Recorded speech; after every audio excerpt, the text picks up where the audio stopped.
এই যদি হয় পাম্পের অবস্থা, তাহলে কিভাবে বাইক চালাবে আমি বুঝতেছি না। এখানে সবাই ভাড়া মারে, বেশিরভাগই ভাড়া মারে।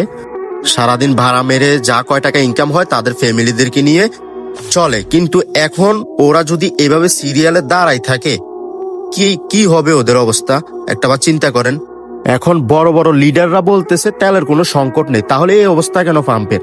আমি সেটাই বুঝতেছি না। যদি তেলের সংকটই না থাকে তাহলে এত লম্বা সিরিয়াল কেন? আমি সেটাই মাথায় আসে না আমার। তো এই সংকট কি এভাবেই থাকবে, না এটার সমাধান হবে? আমি আসলে বুঝতে পারতেছি না এভাবে আর কতদিন চলবে। সো ঊর্ধ্বতন কর্মকর্তাদের আমি দৃষ্টি আকর্ষণ করতেছি, আর এটার সমাধান অবশ্যই যত দ্রুত সম্ভব করবেন। এই সিরিয়ালে দাঁড়িয়ে তেল নেওয়াটা যে কতটা কষ্টের, এই অপেক্ষাটা যে কতটা কষ্টের, যারা তেল নিতেছে, তেলের জন্য অপেক্ষা করতেছে তারাই বুঝতেছে।